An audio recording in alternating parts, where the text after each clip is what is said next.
So, Harbaugh to the Chargers. Let's jump right into it. Um, this is something that honestly I would call myself a skeptic with when the news first started coming out. Only because of the behaviors of the last 4 or 5 years. It seems as though every offseason, when the coach carousel starts rotating, um, Jim Harbaugh, his name has been thrown out there. I know in the past the Raiders have been out there as a destination. The Vikings were a destination. The Broncos were a destination. Some of them had more, weight to them than others, but it was still one of those things that every year Jim Harbaugh's name was a popular one to be thrown out. But it was always something where, at least as a Michigan fan, it didn't seem like it was the right time, if that makes sense. Always seemed like there was still more unfinished business, especially when he still hadn't beat Ohio State. Um, so going into this year and this offseason, there was a little bit of a different feeling, to be honest. There was a certain conclusiveness to the end of the season after the team finally accomplished everything. Finally rode off into the sunset with another Ohio State victory, national championship, and all that happened. It kind of did feel as though, okay, this might be when the ship finally departs from Michigan. Um, so obviously the news comes out, and that is what happens. He makes the decision to go to the Chargers, which is great for him. There are two big things here. I mean, honestly, there's a lot more, but there's two big things here to unpackage as far as this decision goes. First thing is Harbaugh's side of it. So, what does this mean for the Chargers now? Uh, Essentially, it puts them, in my opinion, into playoff contention right away. Um, as long as Justin Herbert can play to the level in which everybody seems to assume that he can.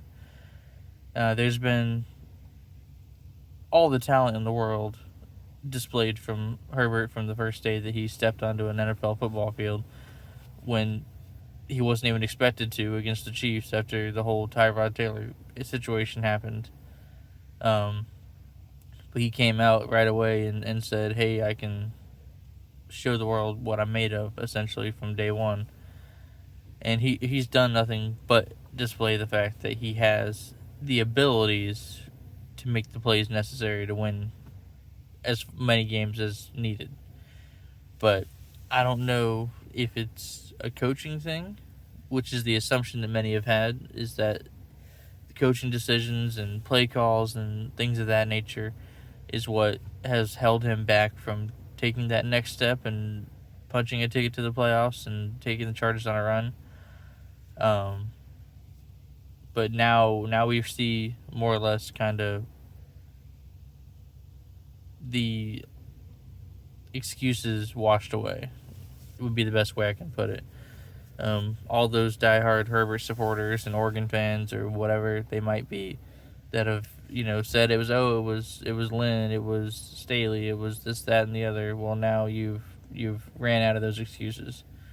Um, it's gonna be interesting to see kind of where it goes. It's gonna be really interesting to see what kind of play style the offense is. Are they gonna be more leaning into the strengths and talent that Herbert has, or is it going to be more of a traditional Jim Harbaugh offense where you might see Herbert, his pass attempts go down dramatically and they really start running power football and things of that nature, which is what I'm believing is going to happen. It's what's worked for Harbaugh everywhere he's went, and I don't see any reason that he would stray away from that formula. So it could be a good thing for Herbert, seeing that, going from throwing it 45 times in a game to feel like he has to win to limiting that and maybe he has to throw 28 times a game now, and they can get themselves some power in the backfield. But the interesting thing for me, too, is also the Chargers just hired Kellen Moore, and although his first season as a Chargers OC was not exactly what they would say is successful, I'm curious to see kind of what the decision is made on him. If Harbaugh sees the talent and the vision and can align it with his own and keep him on the staff, or if the decision is made immediately, hey, he's not fitting with me. I'm going to find somebody and pull somebody in myself that I feel comfortable with. So it's going to be interesting decision to see because Kellen Moore has displayed the ability to be a talented coordinator. He was up for head coaching offers just a couple years ago, and then things kind of went downhill the last year with Dallas, and then last year really kind of displayed that he is very vulnerable as an offensive coordinator. But the Chargers last year were just, honestly, you think about it, they were 4 or 5 games they lost by 3 or 4 or 5 points, something like that. So they had the ingredients to be a playoff team, but they just couldn't execute it at the end of the day. So it's going to be interesting to see kind of what Harbaugh can do. My way too early prediction would be they're probably going to be a 10-win team. Whether or not 10 wins is going to be enough to punch a ticket to the playoffs is a different story. 10 wins is not what it used to be with a more extended season now. But I would say a 10-7 season would be my way too far out prediction. But the more interesting piece of this puzzle, in my opinion, is the Michigan side of it. Obviously, it's one of the biggest head coaching vacancies in college football. One of the biggest jobs in general in college football. Probably one of the top 5 prestigious programs that you would want to coach for. Now, I mean, there's been a bunch of names floated around out there, like Matt Campbell and Brian Kelly and others. But the general consensus is that Sherrone Moore would get his first pick, essentially, at it, just because of what he was able to accomplish last year. Now, I was impressed by what I saw from Sherrone Moore last year. And I do think that, given the circumstances that he had to coach under, he executed and did everything great. Especially in the Ohio State game. I really enjoyed the aggressiveness that he displayed in that game. There were several 4th and shorts and 4th and 3s and situation like that in which he chose to roll the dice and go for it, and he ran a trick play or two, and things came up that, honestly, there was just situations that I don't even know if Harbaugh would have made the same call, but Sherrone Moore felt the desire and felt the necessity to go for it in those situations, and the team really fed off of that energy, I think, and I think ultimately it was part of what won the game. So he did, under that pressure, did find the way to make those decisions and execute, and that was something I was very impressed with.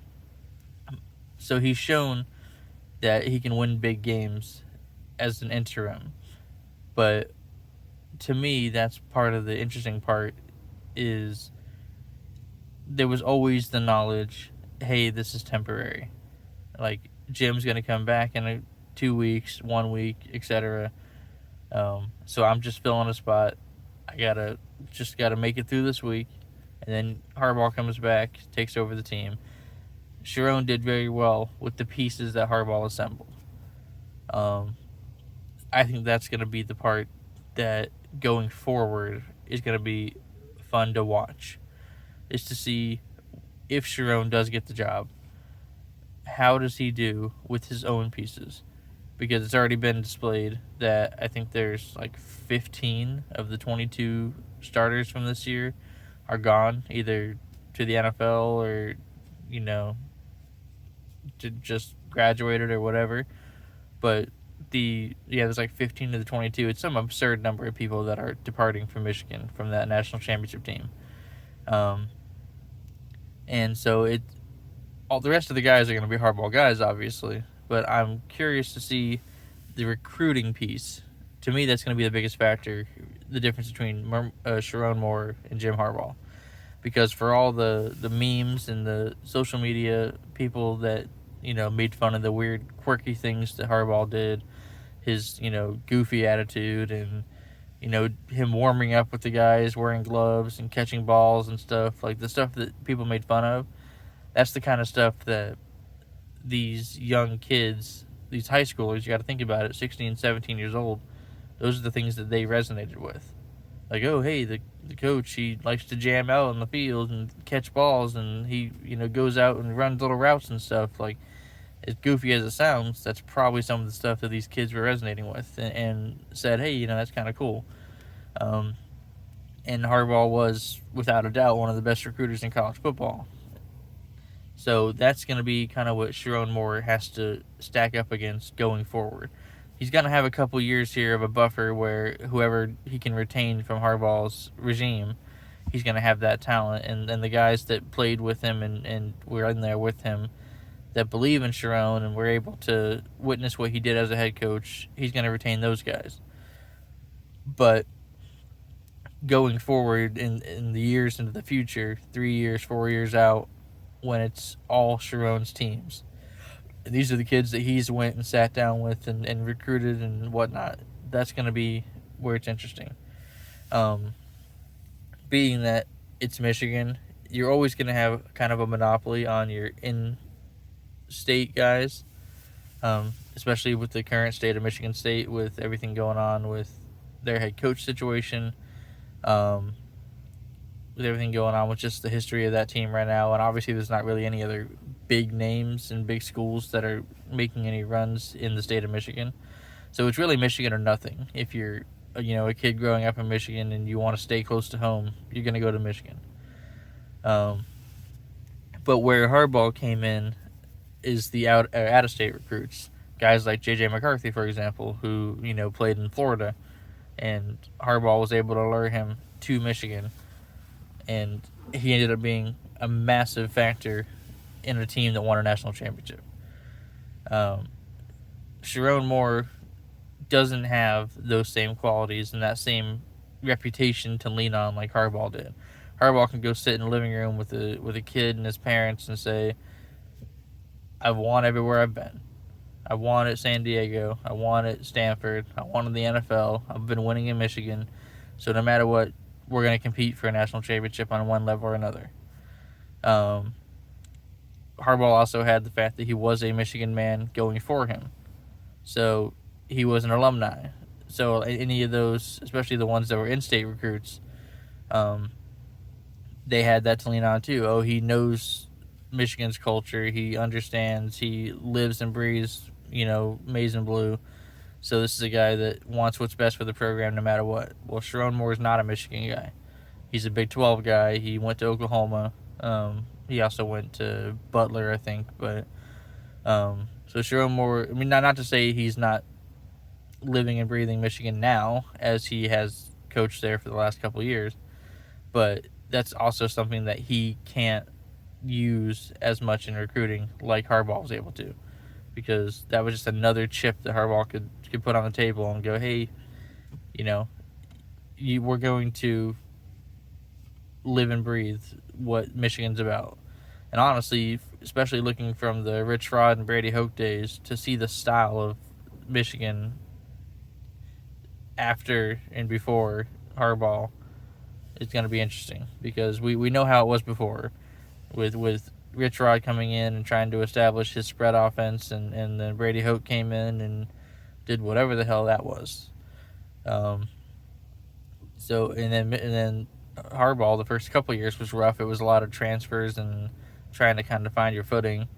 Even though they were winning games, it wasn't really Harbaugh's team, to say the least. But towards the end there, it was definitely established that it was Michigan football.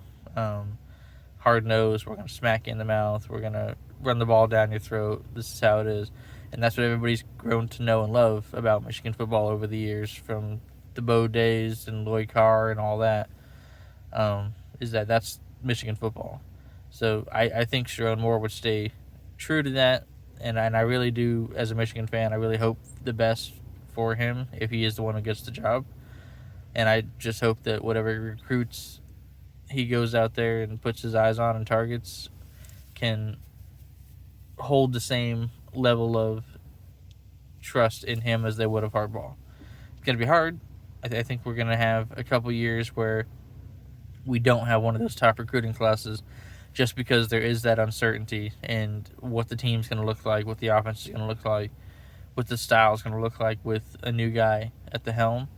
But I think if Sharon can show that he can win just like Harbaugh did, and he can keep Michigan football at its roots and show that he can still compete, hopefully beat Ohio State again, things of that nature, then the recruits will continue to come to Michigan afterwards to say, hey, things haven't changed. There's not going to be this drastic drop off after Harbaugh left. So, but yeah, that's pretty much it. It's going to be insane. I can't wait for this time next year to be able to reflect and see how the first season went for both sides of the spectrum here. Congratulations to Jim Harbaugh. As a Michigan fan, I can't thank you enough for what you were able to bring me as far as overall happiness goes. Seeing a national championship was pretty amazing, and even though we're only like 19 days removed from that right now, it's still pretty surreal to be able to call us national champions.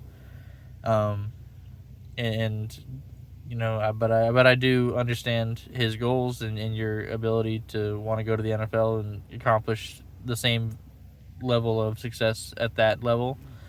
So, best of luck with you, and hopefully, if it is Sharon, hopefully whoever's put in the driver's seat in Michigan can carry on the same success and move the legacy forward. So, but all right, well, that's pretty much it, guys. So thank you, and see you on the next one.